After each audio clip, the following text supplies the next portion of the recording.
Hello friends, কেমন আছো সবাই? আশা করছি সবাই খুব ভালো আছো। তো কাল বিকালবেলা বেরিয়েছিলাম মাঠে ঘুরতে, আর তখন পুপাই সোনা রাস্তা দিয়ে যাওয়ার সময় অনেক বাচ্চার হাতে এই আঁশফলের ডাল দেখে ও বায়না ধরেছিল যে ওকেও আঁশফল পেড়ে দিতে হবে। এই আঁশফল আসলে লিচুর মতো খেতে কতকটা, আর একে আবার অনেকে কাঠলিচুও বলে থাকে, কারণ এর ভেতরে লিচুর মতোই দানা আছে, আর লিচুর মতোই খেতে হলেও এটা একটু অল্প শাঁস থাকে, তাই জন্যই একে কাঠলিচু বলা হয়। আর এতে একটু হালকা আঁশ গন্ধ ছাড়াই একে আঁশফল বলে।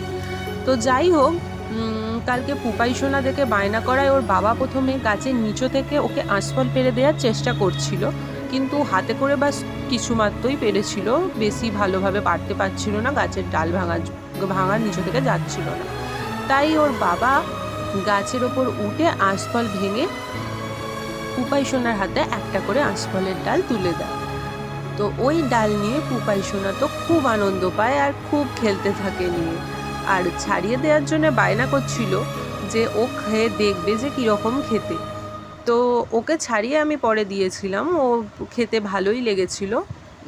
তো যাই হোক, ও ডাল নিয়ে ছোড়াছুড়ি করে আনন্দ করে খেলছে। আর এই দেখো বন্ধুরা, আমি বলেছিলাম না এটা লিচুর মতোই খেতে, আর দেখো দেখতেও ঠিক লিচুর মতো, কিন্তু সাইজে একটু ছোট, আর ভেতরের আঁশের পরিমাণটা মানে শাঁসের পরিমাণটা একটু কম, কিন্তু খেতে লিচুর মতো।